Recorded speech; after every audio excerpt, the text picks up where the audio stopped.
as súas políticas de persoal están a levar a unha situación inviable aos traballadores do área de benestar. Como ben decía o compañeiro, falamos de traballadores que traballan a quendas, que de centros de traballo abertos os 365 días do ano, con turnos de mañán, tarde, noite, e o noso convenio colectivo na maior parte estaba construído para a afectación destes compañeiros que sufren un traballo agotador, tanto físico como psíquico. O que dá os artigos do convenio en suspenso non ser capaces de que troquen estas políticas, incluso no Parlamento. Hemos estado reunidos con eles, falando con os grupos parlamentares para que as suspensións dos artigos do convenio... A CIGA, Comité de Empresa de Lugo, por completar o que acaban de decir os compañeiros tanto de UGT como de CIGA, darvos algún dato que é absolutamente significativo. En concreto, o persoal da Consellería de Traballo está a facer neste intre de media 130.000 xornadas máis do que viña a facer antes do ano 2012. Como se consiguen esas 130.000 xornadas? Pois non recuperando domingos e festivos. É dicir, traballar o domingo e o festivo como un día calquera. O convenio establece no seu artigo 19 a compensación de domingos e festivos ca recuperación das horas traballadas e un 75% engadido.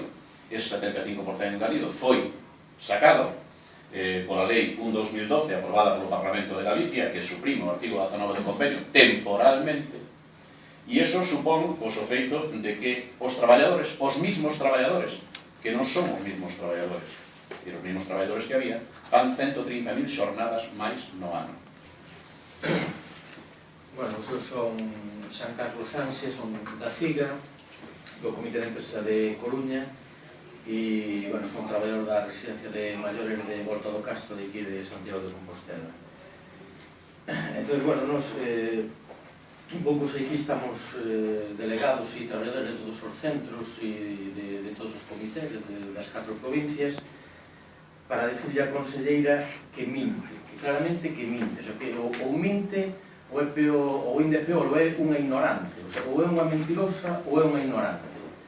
porque desconoce absolutamente nas declaracións públicas que fai, demostra que claramente que desconoce a situación real que estamos a vivir os traballadores das residencias de maiores e os usuarios das residencias de maiores, porque aparte de recortar en personal, a xente que estamos traballando nas residencias estamos vivindo, sufrindo os recortes de medios, de material e o deterioro das infraestructuras destes centros. O sea que a maiores de estar padecendo o que falábamos aquí de esclavitude laboral, estamos padecendo unha situación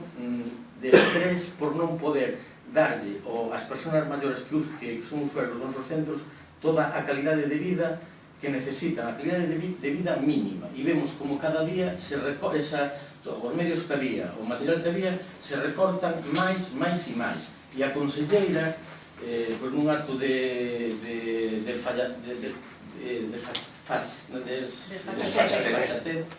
fachatez,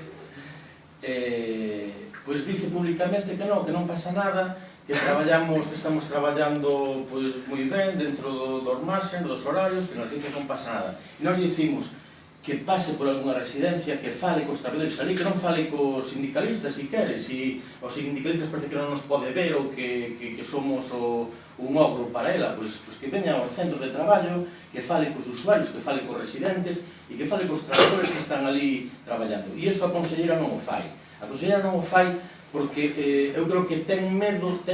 ela mesma, ten medo de palpar a situación real destes centros.